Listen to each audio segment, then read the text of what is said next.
వారణాసిలో జ్ఞానవాపి మందిరంపై వివాదం సరిగ్గా 31 ఏళ్ల క్రితం మొదలైంది. జ్ఞానవాపిపై ఎంతోమంది హిందువులు ఆందోళనలు, నిరసనలు, న్యాయ పోరాటాలు చేశారు. 1991 అక్టోబర్ 15న జ్ఞానవాపి ప్రాంతంలో పూజలు చేసేందుకు అనుమతి కోరుతూ వారణాసి సివిల్ కోర్టులో స్థానిక పూజారులు పిటిషన్ దాఖలు చేశారు. 16వ శతాబ్దంలో ఔరంగజేబు ఆదేశాల మేరకు ఆలయాన్ని కూల్చి మసీదును నిర్మించారని పిటిషనర్లు ఆరోపించారు. అక్కడ భారత పురావస్తు శాఖ సర్వే చేయాలని కోరారు. అయితే 1997 జూన్లో కోర్టు దీనిపై విచారణ చేపట్టి ఈ కేసు 1991 ప్రార్థనా స్థలాల చట్టానికి వ్యతిరేకంగా ఉందని పేర్కొంటూ జూలై 17న ఆ పిటిషన్ కొట్టివేసింది. కానీ దీనిపై హిందూ ముస్లిం వర్గాలు రివిజన్ పిటిషన్లు దాఖలు చేశాయి. దీంతో 1998 సెప్టెంబర్ 28న జిల్లా జడ్జ్ దీనిపై వారి అభ్యంతరాలను పరిశీలించేందుకు అంగీకరించారు. అయితే కోర్టు పునఃపరిశీలన నిర్ణయం ప్రార్థనా స్థలాల చట్టానికి వ్యతిరేకమంటూ అంజుమన్ ఇంతజామియా మసీద్ అలహాబాద్ హైకోర్టులో పిటిషన్ దాఖలు చేసింది. మందిరాన్ని కూల్చి మసీదు కట్టలేదని, అది వక్ఫ్ భూమిలో ఉందని, కనుక సిటీ కోర్టు ఈ కేసును విచారించడం కుదరదని ఆ సంస్థ వాదించింది. దీంతో 1998 అక్టోబర్లో ఈ వ్యవహారం అంతా హైకోర్టు పరిధిలోకి వచ్చింది. ఇలా గత 22 ఏళ్లుగా ఈ కేసు సాగుతూనే వచ్చింది. ఇంతలో 2019 నవంబర్లో భారత సుప్రీంకోర్టు అయోధ్యలోని వివాదాస్పద స్థలం హిందువులకే దక్కుతుందని తీర్పు వచ్చింది. 1991 ప్రార్థనా స్థలాల చట్టానికి కేవలం అయోధ్య ఒకటే మినహాయింపు అని నాటి తీర్పులో కోర్టు స్పష్టంగా చెప్పింది. అటు ఆర్ఎస్ఎస్ చీఫ్ మోహన్ భగవత్ కూడా మధుర, కాశీ తమ ఎజెండాలో లేవని ప్రకటించడంతో అందరూ ఊపిరి పీల్చుకున్నారు. కానీ అయోధ్యపై సుప్రీంకోర్టు అంతిమ తీర్పు వచ్చిన సరిగ్గా నెల రోజులకు డిసెంబర్లో వారణాసి సివిల్ కోర్టులో విజయ్ శంకర్ రస్తోగి అనే లాయర్ ఒక కొత్త పిటిషన్ వేశాడు. కాశీ విశ్వనాథుడి ప్రతినిధిగా తాను ఈ పిటిషన్ దాఖలు చేశానని, ఆ స్వామి వాదననే తాను వినిపిస్తున్నానని, అయోధ్యలో మాదిరిగా ఇక్కడ పురావస్తు శాఖ సర్వే చేయాలి అని కోరారు. సరిగ్గా 2 నెలలకు 2020 ఫిబ్రవరిలో 1991లో ఈ కేసును దాఖలు చేసిన వారంతా తిరిగి వారణాసి సివిల్ కోర్టుకొచ్చి 1998 అక్టోబర్ నుంచి నిలిపివేసిన తమ కేసును తిరిగి విచారించాలని కోరారు. కోర్టు ఇచ్చిన ఏ స్టే ఆర్డర్ అయినా 6 నెలలకు పునఃపరిశీలనకు అర్హమైనదేనన్న 2018 నాటి సుప్రీంకోర్టు తీర్పు ఆధారంగా తమ కోరిక సమంజసమైనదేనని వారు ప్రస్తావించారు. దీన్ని అంజుమన్ ఇంతజామియా సంస్థ వ్యతిరేకించగా స్టే ఇచ్చిన అలహాబాద్ హైకోర్టు దాని తీర్పును 2020 మార్చి 14కు వాయిదా వేసింది. అయితే ఎవరూ ఊహించని రీతిలో అసలు 1991 ప్రార్థనా స్థలాల చట్టమే అన్యాయమంటూ 2021 మార్చిలో సుప్రీంకోర్టులో ఒక పిటిషన్ దాఖలైంది. ఈ చట్టం హిందూ, జైన, బౌద్ధ ఆలయాలను నిలమట్టం చేసిన ముస్లిం దురాక్రమణదారుల దుర్మార్గాలను సమర్థిస్తోందని, దాన్ని రద్దు చేయాల్సిందేనని, తద్వారా ఆయా మతాల వారు కోల్పోయిన మందిరాలను తిరిగి వారికి హక్కు కల్పించాల్సిందేనంటూ బీజేపీ నేత పేరున్న లాయర్ అశ్విని ఉపాధ్యాయ వాదన లేవనెత్తారు. దీనికి కొనసాగింపుగా 1991 ప్రార్థనా స్థలాల చట్టం రాజ్యాంగ విరుద్ధమైందంటూ బీజేపీ నేత సుబ్రహ్మణ్య స్వామి ఒక ప్రత్యేక పిటిషన్ను సుప్రీంకోర్టులో దాఖలు చేశారు. ఆర్టికల్ 32 ప్రకారం దేశంలోని ఏ పౌరుడైనా తన ప్రాథమిక హక్కుల అమలు కోసం సుప్రీంకోర్టును ఆశ్రయించవచ్చని, కానీ 1991 ప్రార్థనా స్థలాల చట్టం తాము కోల్పోయిన ఆలయాలు ఇప్పించమంటూ వస్తోన్న వారి పిటిషన్లనే కోర్టు తీసుకోవటం లేదని, ఇది రాజ్యాంగ విరుద్ధంగాక మరేమిటి అని ఆయన పిటిషన్లో ప్రశ్నించారు. వీరిద్దరి పిటిషన్లు పరిగణలోకి తీసుకుని నాటి సుప్రీంకోర్టు ప్రధాన న్యాయమూర్తి ఎస్ఏ బాబ్డే, ఏఎస్ బోపన్నల ద్విసభ్య ధర్మాసనం 2021 మార్చి 12న భారత హోంమంత్రిత్వ శాఖకు, న్యాయశాఖకు నోటీసులు పంపి దీనిపై మీ అభిప్రాయం ఏమిటో చెప్పండి అని కోరింది.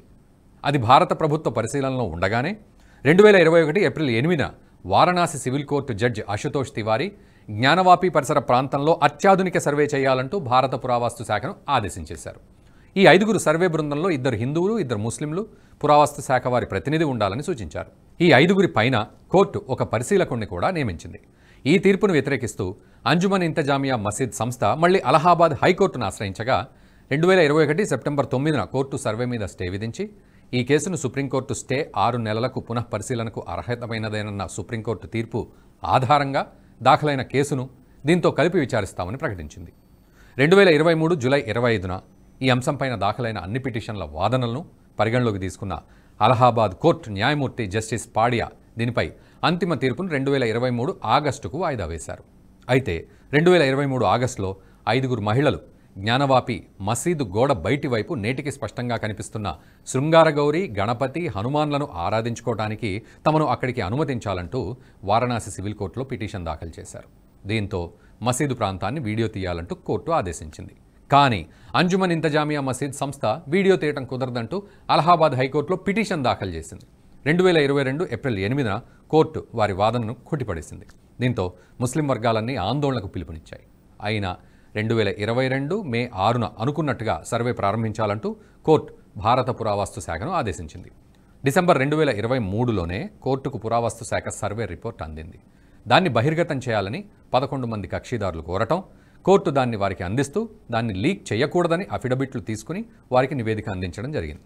తాజాగా ఆ నివేదికను హిందూ పక్షానికి చెందిన లాయర్ విష్ణుశంకర్ జైన్ మీడియా ముందు చదివి వినిపించడం, అందులో మసీదు నిర్మాణంలో ఆలయ స్తంభాలు, రాళ్లు ఉపయోగించినట్లు సర్వేలో తేలిందని, ఆలయపు గోడలపై 34 శాసనాలు బయటపడ్డాయని ఆయన తెలపడంతో దేశవ్యాప్తంగా మరోసారి జ్ఞానవాపి చర్చకొచ్చింది.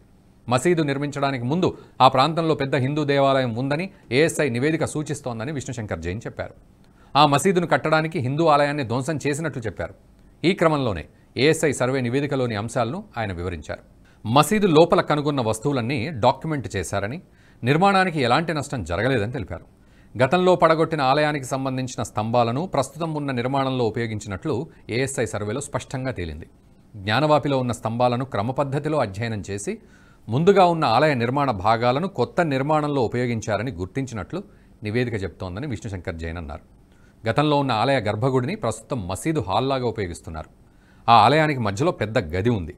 పూర్వపు ఆలయంలో చెక్కి ఉన్న శిల్పాలను ఆ తర్వాత మసీదు నిర్మించేందుకు వాటిని ధ్వంసం చేశారని వెల్లడించారు. ప్రస్తుతం ఉన్న మసీదులో గత నిర్మాణానికి సంబంధించిన గోడలపై 34 శాసనాలు ఉన్నట్లు గుర్తించారు. వీటిలో 32 శాసనాలు నకలు చేశారు. వాటిని మసీదును కట్టేందుకు ఆలయాన్ని ధ్వంసం చేసినట్లు అర్థం అవుతోంది అని ఆయన తెలిపారు. గ్రౌండ్ పెనెట్రేటింగ్ రాడార్ సర్వే చేశారని, ఆ ప్రాంతంలో చారిత్రక పొరలను కలిగి ఉన్నట్లు తెలుస్తోందని పేర్కొన్నారు. ఇది ముందుగా ఉన్న నిర్మాణంపై ప్రస్తుత నిర్మాణం కట్టారనే విషయాన్ని స్పష్టం చేస్తోందన్నారు. అక్కడ దేవనాగరి, తెలుగు, కన్నడ, ఇతర లిపిలలో రాయబడిన పురాతన హిందూ దేవాలయానికి సంబంధించిన శాసనాలను కనుగొన్నట్లు విష్ణుశంకర్ జైన్ తెలిపారు. ఈ శాసనాల మీద జనార్దన, రుద్ర, ఉమేశ్వర అనే దేవుళ్ల పేర్లున్నాయని ఏఎస్ఐ నివేదిక వెల్లడించిందని విష్ణుశంకర్ జైన్ తెలిపారు. ఆలయం గోడల మీద చిత్రించిన కమలం గుర్తులను తొలగించి ఆ గోడలను మసీదు నిర్మాణంలో ఉపయోగించిన ఆధారాలు కూడా ఉన్నాయన్నారు. అక్కడ లభించిన శిథిలాలు, వెల్లడైన కళాకృతులు, శాసనాలు, శిల్ప రీతిని బట్టి అక్కడ అంతకుముందు హిందూ ఆలయం ఉండేదని శాస్త్రీయ అధ్యయనం రుజువు చేస్తోంది. దేవతల విగ్రహాలు, శిల్పాలు భూమిలో కూరుకుపోయి ఉన్నాయి. పశ్చిమం వైపున ఆవరణలో తోరణంతో కూడిన భారీ ప్రవేశద్వారం ఉంది. పక్షులు, జంతువులు, పుష్పాలను చిత్రించిన ఒక చిన్న ద్వారం ఉంది. గోడలను లతలతో తీర్చిదిద్దారు. పశ్చిమం వైపున గోడ యథాతథంగా అంతకు ముందటి ఆలయంలోనిదే. మసీదులోని ఒక గదిలో ఒక శాసనం కూడా లభ్యమైంది. అయితే దాని మీద మసీదు నిర్మాణం, విస్తరణకు సంబంధించిన సమాచారాన్ని చెరిపివేయటం కనిపించింది. అంతకు ముందున్న ఆలయం విధ్వంసానికి ఔరంగజేబు ఇచ్చిన ఆదేశాలకు సంబంధించిందిగా ఈ శాసనాన్ని భావిస్తున్నారు. జాతీయవాద జర్నలిజానికి అసలైన వేదిక నేషనలిస్ట్ హబ్ ని సబ్స్క్రైబ్ చేసుకోండి. నోటిఫికేషన్స్ కోసం బెల్ ఐకాన్ పై క్లిక్ చేయండి.